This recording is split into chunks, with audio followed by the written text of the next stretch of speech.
Mientras el aroma de las flores aún perfumaba la capilla y el ataúd de mi hijo acababa de ser cerrado, ella entró, Verónica, la exesposa que lo había abandonado hacía 15 años. Con tacones altos y un vestido ajustado, atravesó el pasillo exigiendo los 24 millones de dólares de la herencia como si tuviera derecho a ellos. Pero lo que ocurrió a continuación desenmascaró a cada persona en esa sala y desató una batalla que ella jamás esperaba perder. Pero antes de continuar, asegúrate de estar suscrito al canal y escribe en los comentarios ¿desde dónde nos estás viendo? Nos encanta saber hasta dónde llegan nuestras historias. Cuando las puertas de la capilla se abrieron esa tarde gris, mi corazón ya estaba más roto de lo que creía posible. El ataúd de mi hijo, pulido y solemne, descansaba en el altar rodeado de arreglos de flores blancas, sus favoritas. El himno que él amaba acababa de resonar por última vez entre los vitrales, dejando un silencio pesado que parecía tragar cada respiración en la sala. Fue en ese momento sagrado de dolor que ella apareció. Verónica Pike entró en la capilla como si estuviera llegando a una reunión de negocios, no al funeral del hombre que había abandonado 15 años atrás. El ruido de sus tacones de 10 centímetros rompió brutalmente el silencio, haciendo que todos los presentes se voltearan. Su vestido negro, demasiado elegante para la ocasión, abrazaba su cuerpo como una segunda piel. Pero fue su sonrisa, esa sonrisa de rincón calculada, lo que me heló la sangre. «Estoy aquí para reclamar lo que me pertenece», anunció con una voz clara y ensayada, proyectándola para que todos la escucharan. «Los 24 millones de dólares que mi esposo dejó. Como su esposa legal, tengo todo el derecho a ello». El aire fue succionado de la capilla. Algunos jadearon, otros se voltearon aturdidos hacia sus vecinos de banco. Pero yo no me giré para mirarla. Aún no. Mantuve mis ojos fijos en el ataúd de mi hijo, en la placa de latón que brillaba suavemente con su nombre. Ni siquiera había sido bajado a la tierra, y ella ya estaba allí, como un buitre, tratando de arrancar lo que quedaba de él. No fue tristeza lo que sentí en ese momento. Fue un calor intenso subiendo por mi pecho, apretando mi garganta. Una furia silenciosa que se instaló pesadamente detrás de mis costillas. Mi difunto esposo solía decir que yo tenía la paciencia de una pared de piedra. Ese día necesité cada fragmento de esa paciencia. El joven abogado de Verónica estaba a su lado, visiblemente nervioso, hojeando papeles en una carpeta azul. Su voz temblaba mientras mencionaba términos como estado civil, derechos de supervivencia y alguna cláusula que claramente no había leído con suficiente atención. Ni siquiera sabía que ella había renunciado a todos sus derechos en el acuerdo de divorcio años atrás. Miré a mi izquierda, donde Sofía Ser, mi abogada, ya estaba sacando una carpeta discreta de su bolso. Me hizo una pequeña seña. «Aún no es el momento. Solo espera», me decía su mirada. Los susurros habían comenzado a extenderse por la capilla como una ola. La entrada de Verónica no solo rompió el silencio, rompió la ilusión de paz que yo había intentado mantener ese día. Los dolientes se movían incómodos en sus asientos. Algunos miraban al suelo, incapaces de presenciar el espectáculo. Otros me miraban a mí, esperando que me derrumbara, que me quebrara ante esa afrenta. Pero no lo hice. Lentamente me giré para enfrentarla. Verónica no vaciló cuando nuestras miradas se encontraron. Había una fría confianza en su mirada, la clase que solo existe en personas que creen haber ganado antes de que la batalla comience. Levantó la barbilla ligeramente, orgullosa de sí misma. Tal vez esperaba que suplicara, llorara o armara una escena frente al altar. Pero permanecí inmóvil, y eso pareció desestabilizarla, porque su voz se volvió más alta, más insistente. «No estoy aquí para pelear. Estoy aquí para tomar lo que es legalmente mío».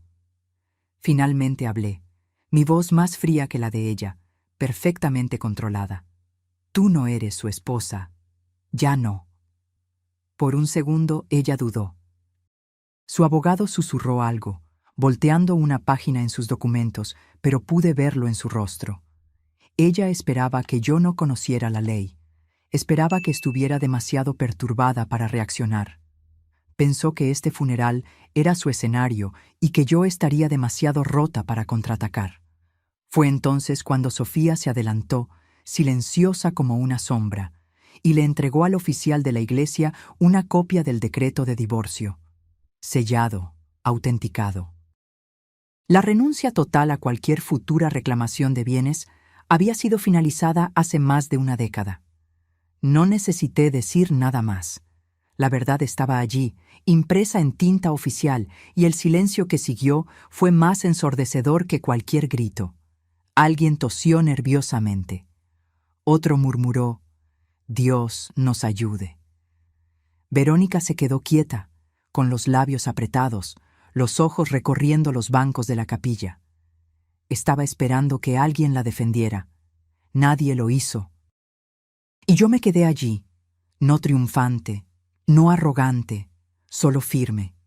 Pasé 15 años criando a mi hijo sola, después de que ella lo dejó, sin nada más que deudas médicas y un corazón destrozado. Estuve presente en cada sesión de radioterapia, cada cirugía, cada llamada nocturna, cuando el dolor venía más rápido de lo que los medicamentos podían seguir. Ella estuvo ausente, completamente desaparecida, hasta que el dinero valió la pena para regresar. Cuando finalmente me giré para salir de la capilla, no miré hacia atrás. Caminé hacia la salida con Sofía a mi lado, nuestros pasos lentos y uniformes, como si estuviéramos marchando hacia una batalla que apenas comenzaba. Escuché a alguien susurrar mi nombre con simpatía. Otro dijo, «Justicia». Pero yo no necesitaba simpatía. No quería justicia. Todavía no. Porque sabía que esto no había terminado, ni de lejos. Lo que estaba por venir haría que el funeral pareciera solo un preludio. Afuera, el viento había aumentado, azotando hojas secas alrededor de los escalones de piedra. Sofía me alcanzó y silenciosamente me entregó un sobre marrón. Lo puse debajo de mi brazo sin decir palabra. Ambas sabíamos que lo necesitaría muy pronto. El director de la funeraria nos encontró en la acera, claramente perturbado, para disculparse por la interrupción. Le dije que no se preocupara. «La muerte no siempre trae dignidad», respondí. Él no supo qué decir después de eso, y yo no necesitaba que lo supiera. Entramos en el auto. Sofía condujo. Me senté en el asiento del pasajero, mirando por la ventana, con las manos cruzadas, respirando despacio, no calma, solo controlada. Hay una diferencia. Tomamos exactamente 11 minutos para llegar a la oficina de SER y Asociados en el centro de la ciudad. La asistente de Sofía ya había preparado la sala de conferencias, cerrando la puerta detrás de nosotras y asegurándola con un suave clic que parecía sellar el mundo exterior. Sofía puso 2 documentos sobre la mesa de madera oscura y los alisó con manos precisas. El primero era el último testamento actualizado de mi hijo, fechado 9 meses antes de que falleciera. Yo estaba sentada a su lado cuando lo firmó, sus manos delgadas pero firmes. En el documento dejaba todos sus bienes para mí, el dinero, las acciones de la empresa, la propiedad, el seguro, incluso los derechos intelectuales de la aplicación que había diseñado en sus meses finales. No había mención a Verónica, ni una sola línea. El segundo documento era el acuerdo de divorcio de 15 años atrás, una renuncia total de derechos futuros a cualquier bien actual o futuro, finalizada y autenticada. Sofía tenía la copia certificada en mano, junto con el registro del notario.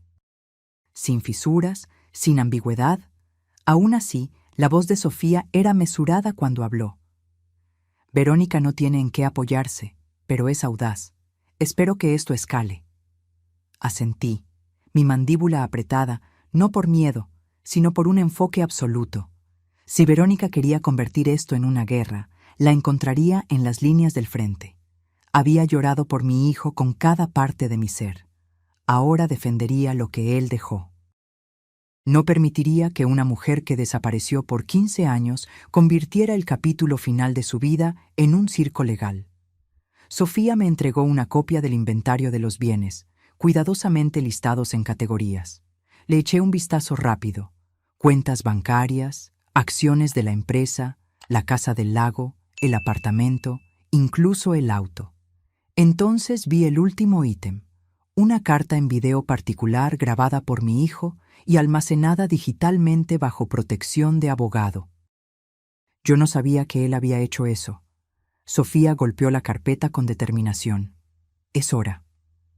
Condujimos hasta el juzgado, no para una audiencia formal, sino para una reunión que Sofía había programado con el juez responsable de procedimientos de emergencia de sucesión. Una cortesía concedida debido al tamaño de los bienes y a la obvia tensión a su alrededor. Él accedió a revisar los archivos por adelantado y confirmar que las reclamaciones de Verónica serían marcadas como inválidas inmediatamente después de la presentación. Una orden de protección temporal sobre los bienes fue emitida en 1 hora, un récord incluso para Sofía, que rara vez mostraba sorpresa, pero levantó ligeramente las cejas cuando el documento llegó tan rápido. Mientras salíamos, el cielo se había oscurecido, las nubes se cerraban como una cortina antes de una tormenta. El teléfono de Sofía sonó cuando estábamos en los escalones del juzgado. Era el abogado de Verónica. Ella contestó en altavoz, permitiendo que yo escuchara cada palabra. La voz de él se quebró mientras pedía una reunión para discutir una posible resolución conjunta. Sofía respondió con una frialdad profesional que ya conocía bien.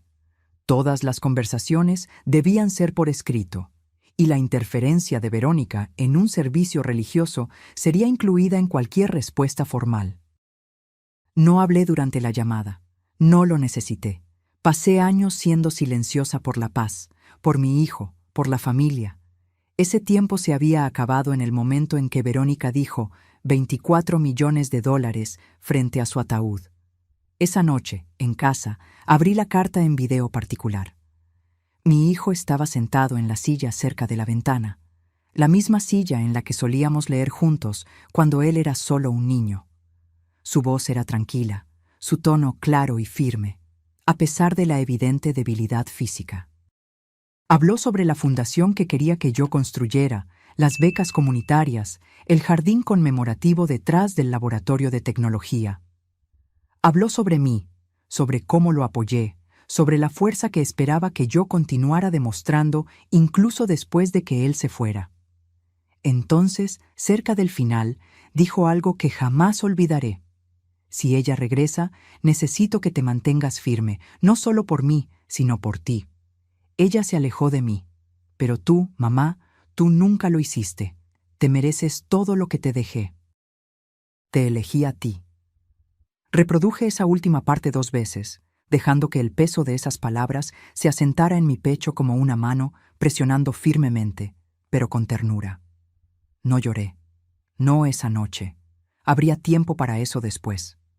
Ahora tenía una decisión que tomar. Abrí el cajón de mi escritorio y saqué un bloc de notas. Escribí 3 nombres. 3 personas que apoyaron a mi hijo cuando Verónica no lo hizo. 3 personas que presenciaron cosas, que sabían cosas. Una de ellas tenía acceso a registros hospitalarios. Otra había archivado los contratos de desarrollo. La tercera poseía correos electrónicos personales que nunca fueron divulgados. No se trataba de venganza, se trataba de protección. No permitiría que ella reescribiera su historia, no mientras tuviera aliento en mis pulmones, no mientras aún tuviera su voz en mis oídos. A la mañana siguiente, la noticia se extendió. No sobre el dinero, eso vendría después, sino sobre lo que sucedió en la iglesia, sobre la entrada de Verónica, sobre el enfrentamiento, sobre el silencio que siguió. Mi teléfono sonó antes del amanecer. Viejos vecinos, primos lejanos, personas de las que no había sabido en años llamando para preguntar cómo estaba. Pero por debajo de la preocupación, podía oír algo más. Curiosidad, vacilación, un ligero tono de cuestionamiento en sus voces, como si no estuvieran seguros de qué lado de la historia creer todavía. No devolví las llamadas. Me senté a la mesa de la cocina con una taza de café negro y observé el cielo clarear sobre el patio. El mismo patio donde mi hijo había jugado cuando era pequeño, donde habíamos hecho barbacoas los fines de semana, donde planté "No me olvides" a lo largo de la cerca durante su primera ronda de quimioterapia. Era un espacio tranquilo, un buen lugar para pensar. Pero la tranquilidad no duró.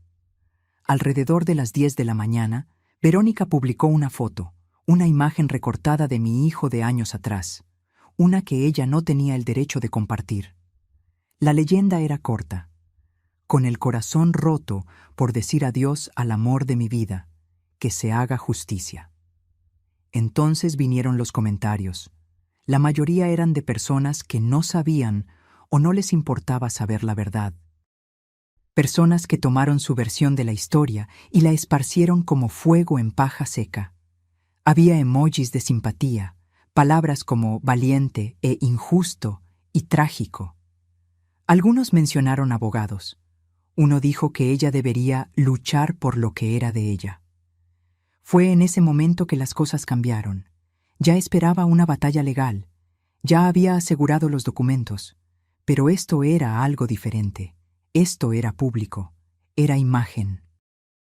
Y si había aprendido algo en la última década, era que la gente cree en lo que ve primero, incluso si es una mentira completa. Le envié un mensaje a Sofía. La respuesta llegó rápida como un rayo. Ya lo estamos monitoreando. Estamos preparando una línea de tiempo para su divulgación. En una hora, la CFO de mi hijo, Jimena, llamó para decir que había recibido 2 llamadas de periodistas preguntando sobre la viuda. Jimena dijo esa palabra con un amargo apretón que aprecié profundamente. Le dije que esperara. No íbamos a reaccionar. Íbamos a responder. Y hay una diferencia fundamental entre esas 2 acciones. Al mediodía, conduje al centro para reunirme con Sofía.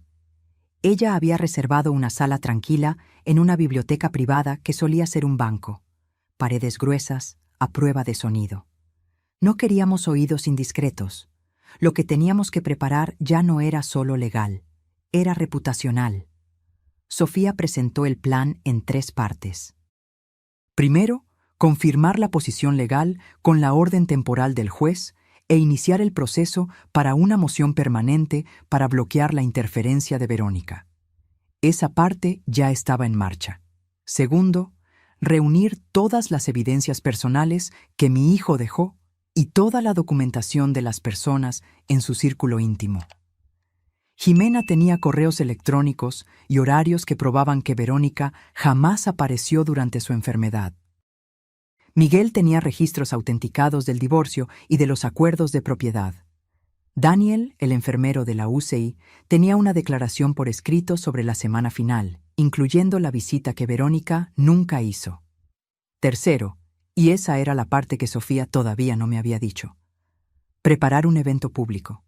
No solo un comunicado de prensa o una petición legal, sino algo real, visible, un compromiso público con la fundación que mi hijo quería crear. Sofía creía que la mejor defensa no era solo un juzgado, era una multitud, y no estaba equivocada. Elegimos una fecha para 3 días a partir de ese momento. El lugar, la principal sala de conferencias en el ayuntamiento de la ciudad. El alcalde ya había expresado apoyo a la fundación meses antes, cuando mi hijo aún estaba vivo y discretamente sentando las bases. Aún teníamos las cartas, los permisos, todo lo que él había arreglado. Simplemente estábamos dando continuidad a lo que él comenzó. Pero yo no estaba interesada en montar un espectáculo. Le dije a Sofía que todo debía permanecer centrado en él, no en Verónica, no en mí. La causa, la misión, el impacto comunitario, eso era lo que importaba. Aún así, sabía que Verónica vendría y necesitaba estar lista. Esa noche, visité el antiguo despacho de tecnología donde mi hijo solía trabajar. Las luces estaban apagadas, los muebles cubiertos. El equipo se había mudado después de la adquisición, pero Jimena aún tenía las llaves. Me encontró al frente y me llevó a su vieja mesa. La silla todavía estaba allí, así como la taza con una astilla en el asa, la pizarra con notas semi-borradas sobre la funcionalidad de la aplicación, en su caligrafía que yo reconocería entre miles. Jimena me entregó un pendrive sin decir mucho, solo presionándolo en mi mano con un gesto determinado. Dentro estaban los últimos 2 meses de correos electrónicos privados de mi hijo. Ella había filtrado todo lo que era irrelevante. Lo que quedó eran comunicaciones sobre la fundación, sus instrucciones médicas finales y sus últimos contactos con consejeros legales. Más tarde, esa noche, me senté en mi propio escritorio, el mismo en el que solía corregir trabajos cuando yo enseñaba en 2º grado, y abrí el pendrive. Había 3 correos marcados con estrellas rojas. Uno para Sofía, uno para Jimena, uno para mí. El que era para mí nunca fue enviado. Lo había guardado como borrador. Decía: «Mamá, si estás leyendo esto, yo ya me fui. Y si ella aparece, sé que será difícil, pero necesito que recuerdes que tú eres la única que se quedó. Estuviste allí cuando no podía caminar, cuando no podía dormir, cuando era más tubos que piel. Tú nunca saliste de la habitación, así que no dejes que ella reescriba lo que tú y yo vivimos. Yo te elegí a ti, no a ella, nunca a ella». Fue en ese momento que mi duda desapareció. No es que hubiera planeado rendirme, pero algo dentro de mí se calmó. Había cargado con dolor y furia toda la semana. Ahora tenía claridad. Verónica quería usar la opinión pública como arma. Yo levantaría la verdad, no solo en el juzgado, sino frente a cada persona que había visto su publicación y creído la mentira. 3 días después del funeral, entré al ayuntamiento por la entrada trasera. Sofía lo había arreglado así: menos ruido, menos ojos.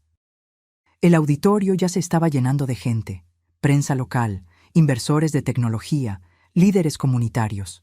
La oficina del alcalde había confirmado su presencia, no para dar un discurso, sino para mostrar apoyo. Eso importaba más. El evento era simple en el papel: una dedicación, el lanzamiento público de la Fundación Conmemorativa Holbrook. Pero todos sabíamos que era más que eso. Era un mensaje. Las sillas se dispusieron en filas frente a una pantalla de proyección. Una pancarta estaba colgada cerca del frente: un legado de propósito. El rostro de mi hijo estaba en el programa, sonriendo de esa manera discreta que él siempre tenía cuando estaba orgulloso, pero no quería atención. Esa sonrisa hablaría por él ahora. Sofía y Jimena se encargaron del registro de la prensa. Miguel estaba posicionado cerca de la mesa lateral con carpetas legales. Daniel, el enfermero, se ofreció a acompañar a los invitados mayores. Todos tenían un papel. Todos entendían lo que estaba en juego. A las 10:02 las puertas se cerraron. A las 10:05 Sofía subió al podio y golpeó el micrófono una vez. No sonrió. No estaba allí para encantar a nadie. «Buenos días. Estamos aquí para honrar la visión y los valores de un hombre que vivió con una brillante discreción y dejó un plan para tener un impacto. Lo que verán hoy no es sobre pérdida, es sobre intención, sobre claridad, sobre verdad». Ella se apartó y las luces se apagaron. La pantalla se iluminó con un video fechado 5 semanas antes de su muerte. Mi hijo estaba sentado en una silla, con los hombros un poco encorvados, los ojos cansados, pero enfocados. El fondo era su oficina en casa, esa llena de libros y plantas y fotos que yo conocía de memoria. Su voz llegó tranquila, pero firme. «Si estás viendo esto, entonces ya no estoy por aquí, pero quería explicar con mis propias palabras por qué tomé las decisiones que tomé. No quería confusión. No quería discusiones. Quería que la verdad hablara por sí misma». Continuó describiendo su enfermedad, sus esperanzas para la fundación, su decisión de dejar sus bienes para mí y solo para mí, sus razones. No eran emocionales, no eran vengativas, solo mesuradas y claras. «Ella se fue», dijo sin dudar. «Cuando más la necesitaba, no estaba. Y cuando construí algo que valía la pena volver, ella regresó. No puedo permitir que eso defina mi legado. Estoy eligiendo a la persona que nunca se fue». La sala se quedó en silencio absoluto cuando el video terminó. Ninguna tos, ningún movimiento, solo inmovilidad. Me levanté, no porque quisiera, sino porque tenía que hacerlo. Caminé lentamente hasta el podio, sintiendo el peso de todas las miradas. Había hablado en aulas por 30 años. Había dado elogios fúnebres, brindis de cumpleaños y discursos de jubilación. Pero este momento era diferente. No se trataba de celebración. Se trataba de trazar una línea definitiva en la arena. Agradecí a todos por estar allí. Reconocí la presencia del alcalde. Luego leí los nombres de los primeros beneficiarios de la beca. Leí los nombres de las escuelas locales que recibirían apoyo tecnológico. Describí el fondo de ayuda médica de emergencia que llevaría el nombre de mi hijo. La audiencia escuchó atentamente. Nadie interrumpió. Entonces abordé la situación directamente. Algunos de ustedes pueden haber visto publicaciones en línea, escuchado rumores, leído comentarios. No responderé a chismes, responderé con evidencia. Jimena atenuó las luces de nuevo. La pantalla mostró correos electrónicos de mi hijo, etiquetados, fechados, comunicaciones verificadas con Sofía, con Jimena, conmigo. Documentaban sus intenciones, sus planes de herencia revisados, sus designaciones de beneficiario de seguro canceladas, todo, la base incuestionable de los hechos. Luego, vinieron documentos legales digitalizados, el decreto de divorcio, el acuerdo firmado, la renuncia de derechos. Resaltado en amarillo, la línea donde Verónica había firmado su consentimiento total para renunciar a cualquier reclamación futura.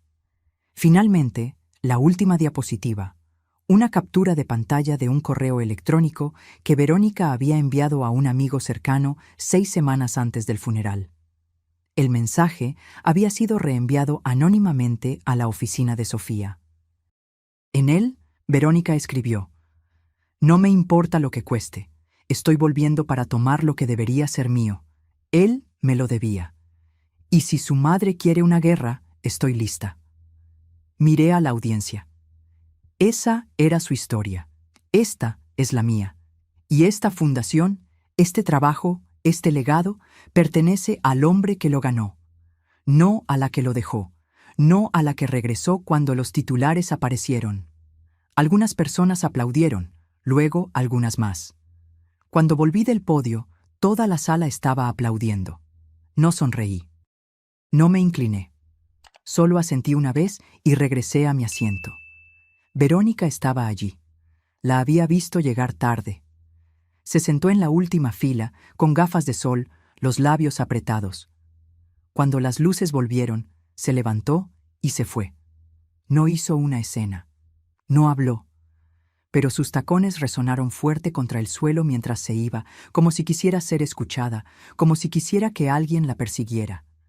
Nadie lo hizo. Sofía se inclinó hacia mí. Ella va a contraatacar. No respondí. No lo necesité.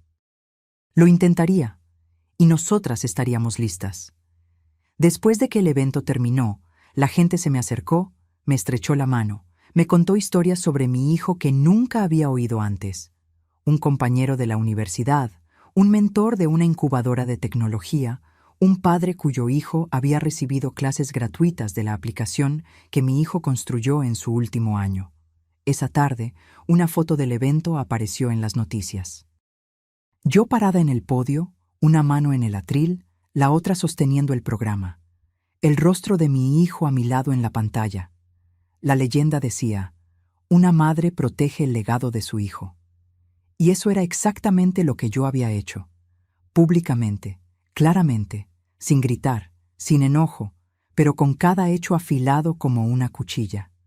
A la mañana siguiente, me desperté al silencio. Sin nuevos mensajes, sin llamadas perdidas, sin correos electrónicos de Sofía, pero no confundí la quietud con la paz. Era el tipo de silencio que viene antes de que algo se rompa. A las 8:30, Sofía me envió un único mensaje: «Mantente alejada de las redes sociales».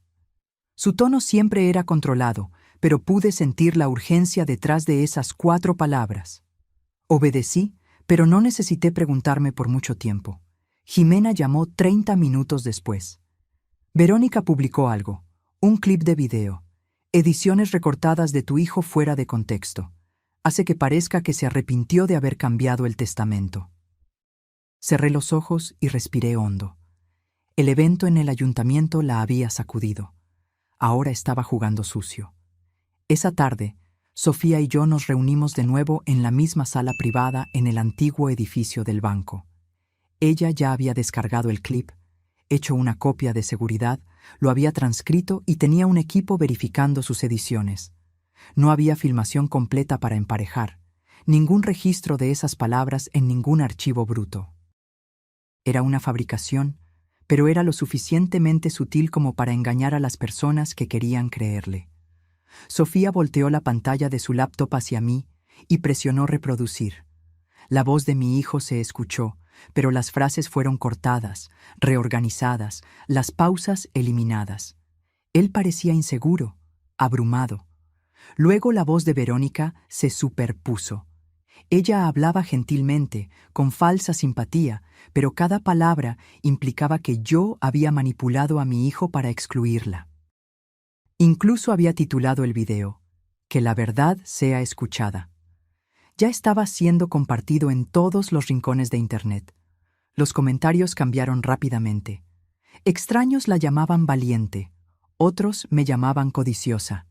Algunos sugirieron que yo había aislado a mi hijo durante su enfermedad, alejado a sus amigos, cortado el contacto con su exesposa por celos. Las mentiras crecen rápido en el terreno correcto.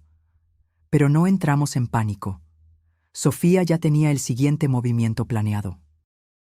La primera parte del plan de Sofía era simple.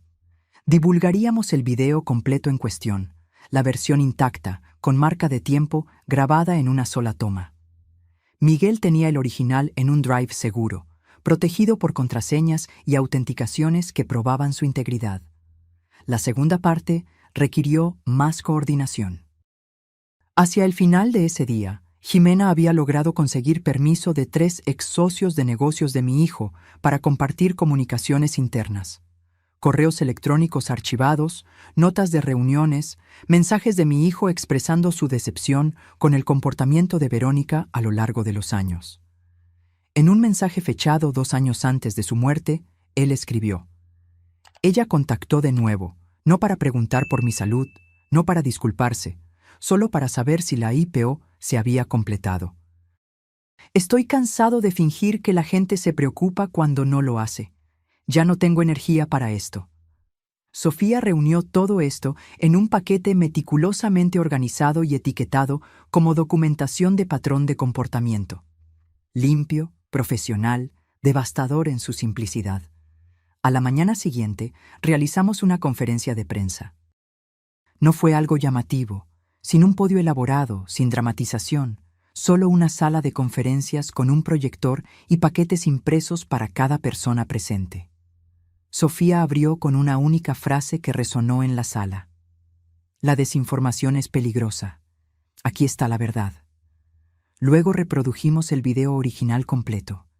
El mensaje no editado de mi hijo, tranquilo, claro, confiado. Explicó sus decisiones sin dudar, sin confusión. Me nombró como su única ejecutora, su única cuidadora, su única familia restante. Distribuimos las evidencias por escrito. Dimos tiempo para preguntas. No ofrecimos frases hechas. No creamos giros narrativos. Simplemente presentamos hechos incuestionables. Verónica no respondió públicamente, pero no lo necesitaba. El daño a su credibilidad ya era visible. Esa noche, uno de los blogs de la comunidad que la había elogiado antes emitió una discreta retractación. Otro eliminó el video manipulado de ella. Un tercero publicó transcripciones lado a lado mostrando cómo el clip había sido alterado. Aún así, no era suficiente, no para mí. Los hechos estaban de mi lado, pero yo no estaba persiguiendo solo hechos. Estaba persiguiendo una claridad absoluta. Entonces tomé una decisión. Llamé a Jimena y le pedí que divulgara el memorando interno que mi hijo había escrito durante su última hospitalización. Había sido destinado a la junta directiva de la empresa, pero el tono era profundamente personal. El memorando detallaba su plan para la fundación, sus razones para crearla en mi nombre, su deseo de distanciar a la organización de cualquier persona que lo hubiera abandonado. Al final, él escribió: «No quiero que mi nombre sea usado para nada falso, nada superficial. Si la gente va a recordarme, que sea por lo que realmente hice y por quien realmente me apoyó». Sofía dudó antes de aceptar. Era una pieza poderosa, pero también agitaría las cosas de nuevo. Le dije que ese era precisamente el objetivo. El memorando se publicó al mediodía, con el consentimiento de la Junta y respaldado por la Fundación. No atacó a Verónica directamente. No la mencionó por su nombre, pero expuso cada mentira que ella había contado simplemente por existir, como un rayo de luz que disipa sombras. Por la noche, comencé a recibir mensajes. Extraños, sobrevivientes de enfermedades graves, cuidadores, personas que habían visto a seres queridos morir lentamente y solos. Escribieron para decir que entendían, me creían. Habían visto a personas aparecer demasiado tarde solo para reclamar algo que no habían ganado. Pero incluso eso no me satisfizo por completo, porque Verónica no había terminado. A las 10:30 de esa noche, Sofía me llamó de nuevo. Ella presentó una moción para impugnar el testamento. Alega que tu hijo fue coaccionado. Alega que no tenía plena capacidad mental cuando hizo los cambios finales.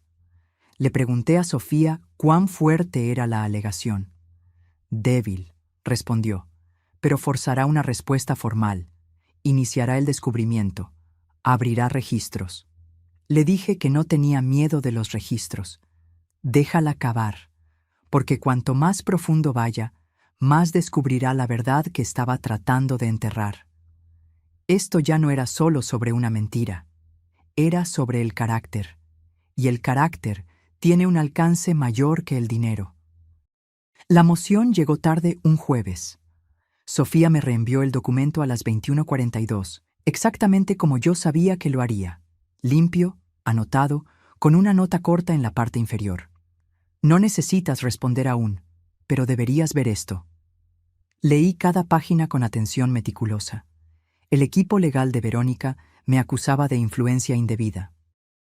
Alegaban que mi hijo había sido manipulado emocionalmente, que yo lo había aislado, que lo había coaccionado a reescribir el testamento cuando su mente estaba oscurecida por la medicación y la enfermedad. Me llamaban controladora, opresora, implacable. Me senté sola a la mesa de la cocina, la misma mesa donde yo solía esparcir proyectos de ciencias y tarjetas de vocabulario, la misma mesa donde había rapado la cabeza de mi hijo después de su primera ronda de quimioterapia, tratando de hacerlo reír mientras el cabello salía en mechones. Ahora esa mesa contenía una acusación de que yo le había robado, lo había doblegado a mi voluntad, había usado su dolor para mi propio beneficio. Me permití sentirlo por completo. No el enojo, aún no, el dolor. Se instaló en mi pecho como algo viejo que regresaba, algo con peso, algo con lo que pensé que ya había hecho las paces. Ese dolor regresó esa noche porque leer esa moción era revivir cada hora que me había sentado a su lado. Cada vez que había sostenido una bolsa de vómito en una mano y sus dedos en la otra, cada vez que había presionado el botón de morfina cuando la enfermera no llegaba lo suficientemente rápido, me llamaron implacable. Pero ellos no estaban allí cuando yo le leía mientras él tenía náuseas, cuando yo cambiaba las sábanas a las 3 de la mañana, cuando yo le masajeaba los pies para que pudiera dormir. Ellos no estaban allí la noche en que se despertó gritando y no podía recordar qué año era. Ellos no estaban allí la tarde en que él me pidió, claramente y con plena capacidad, que me asegurara de que ella nunca recibiera un centavo. Yo sí. Así que dejé que el peso se asentara. No luché contra él, no lo aparté. Me serví un vaso de agua. Me quedé quieta, perfectamente inmóvil, mientras dejaba que las palabras me lavaran. Y me recordé exactamente quién era yo, no la mujer que ellos describieron en el papel, sino la madre que se quedó. A la mañana siguiente, me reuní con Sofía en su oficina. Ella ya había redactado nuestra respuesta inicial, pero antes de registrar cualquier cosa, nos sentamos en silencio por un tiempo. Ella me observaba como si estuviera esperando que yo cediera o explotara de enojo, o me derrumbara en lágrimas. No hice nada de eso. Simplemente dije, vamos a hacerlo de forma limpia, vamos a hacerlo final. Ella asintió con una pequeña sonrisa de aprobación. Acordamos preparar una declaración juramentada completa. El testimonio de Daniel como enfermero, la declaración de Jimena como CFO, los registros autenticados de Miguel. Incluiríamos toda la cadena de correos electrónicos que documentaba las peticiones de mi hijo, su grabación de voz, su memorando particular, todo. Pero yo no quería que el siguiente paso fuera solo legal. Necesitaba algo más. Le dije a Sofía que quería escribir una carta, no para el juzgado, sino para la fundación, para la comunidad. Ella dudó brevemente, pero accedió. Ese fin de semana me senté con un bolígrafo y escribí a mano. Lo mantuve simple. Yo no soy la voz de mi hijo, pero soy el eco de lo que él creía. Él creía en la justicia, en la decencia, en la verdad que no necesita gritar para ser escuchada. Él construyó lo que construyó no por fama o legado, sino porque quería resolver un problema, dejar algo útil atrás. Yo me quedé a su lado. No lo hice por recompensa, no lo hice por reconocimiento. Lo hice porque lo amaba y porque creo en lo que él quería que esta fundación fuera. La semana siguiente, Sofía registró la refutación completa. Era más larga que la moción original, más detallada, más sustancial con documentación irrefutable. Entonces esperamos. Durante ese tiempo, Verónica hizo exactamente lo que esperaba. Fue a la prensa, dio entrevistas, interpretó el papel de la viuda inconsolable. Habló sobre amor y memoria y corazón roto. Compartió fotos cuidadosamente seleccionadas. Lloró cuando las cámaras lo exigían, pero algo había cambiado. El público ya no estaba tan seguro. Algunos artículos comenzaron a usar la palabra supuesto antes de sus alegaciones. Comentaristas comenzaron a hacer referencia al video completo, a los correos electrónicos, a las contradicciones evidentes entre lo que ella decía y lo que los documentos mostraban. La verdad no siempre se mueve rápido, pero se mueve de forma constante e implacable. Sofía me dijo que podría llevar semanas para que el juez revisara la moción. Me advirtió que Verónica podría presionar por una audiencia, intentar retrasar las cosas, intentar desgastarnos con el tiempo. Le dije que no estaba preocupada porque ya había esperado por cosas peores. Había esperado por análisis de sangre y resultados de biopsia y el sonido de máquinas pitando en medio de la noche. Esperar por fechas de juzgado y revisiones de documentos no me asustaba. No como ver a tu hijo languidecer día tras día, hora tras hora. Durante esos días de espera, me mantuve ocupada. Pasé las mañanas en la oficina de la fundación, revisando propuestas de becas, reuniéndome con el nuevo director, armando paneles de evaluación. Me aseguré de que el trabajo avanzara. Mantuve mis manos ocupadas para que mi corazón no se sintiera abrumado por el peso de la espera. Una tarde, mientras revisaba informes de presupuesto, una voluntaria entró con una carta. Era manuscrita, sin dirección de remitente. Dentro había un mensaje simple. No estás sola, yo te creo. Vi a mi hermana ser destruida por alguien como ella. Gracias por hablar. No había firma, solo esas pocas líneas. Aquello me recordó que lo que estábamos haciendo no era solo sobre propiedad o herencia. Era sobre poner la historia en el lugar correcto. No con fuego, sino con enfoque. No con volumen, sino con verdad incuestionable. Esto era lo que Verónica nunca entendió.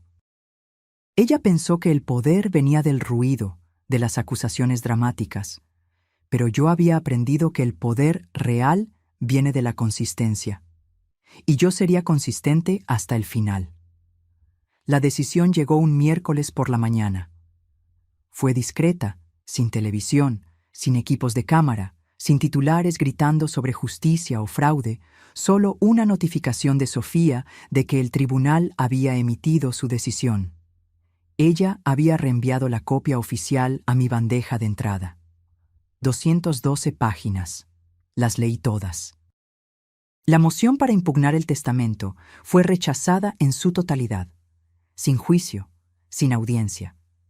El juez había considerado que las pruebas eran claras y convincentes. Mi hijo tenía plena capacidad mental. Él había tomado sus decisiones deliberadamente.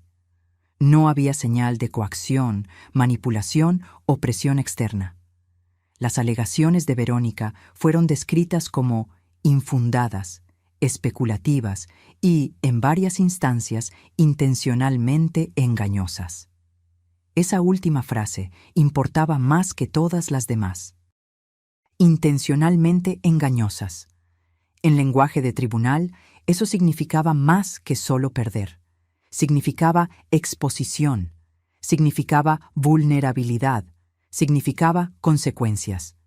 El siguiente paso se movió más rápido de lo que incluso Sofía esperaba. En 48 horas, el tribunal ordenó una audiencia para revisar posibles sanciones contra el equipo legal de Verónica, por mal uso del proceso, abuso del sistema, intento de engañar a un tribunal de sucesión con materiales alterados. La audiencia fue programada para la semana siguiente. Inicialmente no planeaba asistir. Me había dicho a mí misma que el rechazo era suficiente, que no necesitaba ver las consecuencias, que ya tenía lo que vine a buscar, los deseos de mi hijo protegidos, su legado intacto. Pero 2 días antes de la audiencia, Sofía llamó. Verónica había enviado una solicitud de último minuto. Quería que la audiencia fuera cerrada al público, alegando angustia emocional, alegando que eso perjudicaría su reputación, alegando que interferiría en su capacidad para buscar trabajo y reconstruir su vida. El juez denegó su solicitud. Fue entonces cuando decidí que estaría allí, sentada en la última fila, presenciando silenciosamente el final de esta historia. Llegué temprano el día de la audiencia. La sala era pequeña, sin medios, solo las partes, sus abogados y algunos empleados del tribunal. Sofía se sentó a mi lado, su postura relajada, pero alerta. Verónica entró 5 minutos antes de que comenzara, vistiendo un traje azul marino excesivamente formal para el ambiente. Su cabello estaba recogido en un moño desordenado. No miró por la sala. Sabía que yo estaba allí, pero no me enfrentó. El juez entró. La audiencia comenzó sin ceremonias, sin drama, sin teatralidad, solo un análisis metódico de lo que había sucedido. Revisaron la moción que Verónica había registrado, el video que ella había publicado, la forma en que había sido editado, la declaración juramentada que contradecía su versión de los eventos. Analizaron los registros financieros, el historial legal, el patrón de su comunicación con personas cercanas a mi hijo, el momento de su aparición, sus declaraciones en las redes sociales antes y después del funeral. Desmembraron todo, pieza por pieza, exponiendo cada contradicción. Su abogado intentó argumentar que ella había sido engañada, que no había entendido completamente los riesgos, que había actuado a causa del dolor. Pero el juez lo interrumpió con palabras que jamás olvidaré. El dolor de perder a un hombre que abandonó no excusa la manipulación de este tribunal. Al final de la audiencia, quedó claro que las sanciones serían severas. El abogado de Verónica enfrentaría una revisión formal de la Orden de los Abogados del Estado. Ella sería obligada a pagar los honorarios legales asociados con la respuesta a su moción fraudulenta. El valor era considerable. El tribunal emitió un congelamiento de sus cuentas pendiente de pago. No era prisión. No era un escándalo nacional, pero era la versión legal de un ajuste de cuentas. La verdad finalmente cobrando su precio. Observé su rostro mientras el juez leía la decisión. Su expresión no cambió, ni una vez, pero sus manos traicionaron su aparente calma, apretando, soltando, una tras otra en un ritmo nervioso. Cuando el juez cerró la audiencia, Sofía y yo nos levantamos. No nos acercamos a Verónica. No nos demoramos, pero mientras caminábamos hacia la salida, ella se volteó ligeramente. No lo suficiente como para hacer contacto visual, pero sí para que yo viera la mirada vacía en sus ojos. Ella había entrado en esta batalla pensando que podría doblar la realidad a su voluntad. Salió con su nombre manchado en registros oficiales del tribunal, sus finanzas bloqueadas, su historia desvelada como una red de mentiras. Esa tarde, Sofía envió una declaración a los contactos de prensa de la Fundación. Breve, profesional. La Fundación Holbrook respeta los hallazgos del tribunal y continúa comprometida en llevar adelante la misión definida por su fundador. Consideramos este asunto resuelto. Sin triunfalismo, sin tono de venganza, solo finalidad. Me senté en mi jardín esa noche sola, en el mismo banco donde mi hijo una vez se sentó después de su primer examen limpio, y respiré la tranquilidad. No la paz completa, aún no, pero la tranquilidad que viene después de que una puerta finalmente se cierra. En las semanas siguientes, la fundación floreció. Recibimos más ofertas para asociaciones de las que podíamos aceptar. Los primeros beneficiarios de las becas ya estaban siendo seleccionados. El jardín conmemorativo, detrás del laboratorio, comenzaba a tomar forma. En cuanto a Verónica, ella desapareció de la vida pública tan completamente como había desaparecido de la vida de mi hijo 15 años antes. Sin más publicaciones, sin más entrevistas, sin más cartas o correos electrónicos o intentos de contacto. Un día recibí una correspondencia, un sobre simple, sin remitente, solo mi nombre al frente. Dentro no había carta, solo una foto antigua de mi hijo de niño y un pedazo de papel con una única palabra. Perdón. No respondí. No había necesidad. Ese capítulo estaba cerrado, no con un grito o una celebración, sino con la calma certeza de quien protegió lo que importaba. Aún recibo cartas de mujeres que nunca conocí, de hijas viendo a sus madres sufrir, de madres viendo a sus hijos volverse extraños. Ellas no piden magia, solo verdad. Y yo se la doy, simple e inquebrantable. No estás sola, nunca lo estuviste. Tu historia no termina con el abandono. Puedes trazar la línea, puedes tomar el bolígrafo de nuevo. Y aunque el mundo nunca aplauda, tu paz es el aplauso más importante. Ahora, si te gustó esta historia, dale me gusta para apoyarnos y haz clic en este próximo video que está apareciendo en la pantalla, porque en él hay una historia de traición y giro como nunca antes habías visto.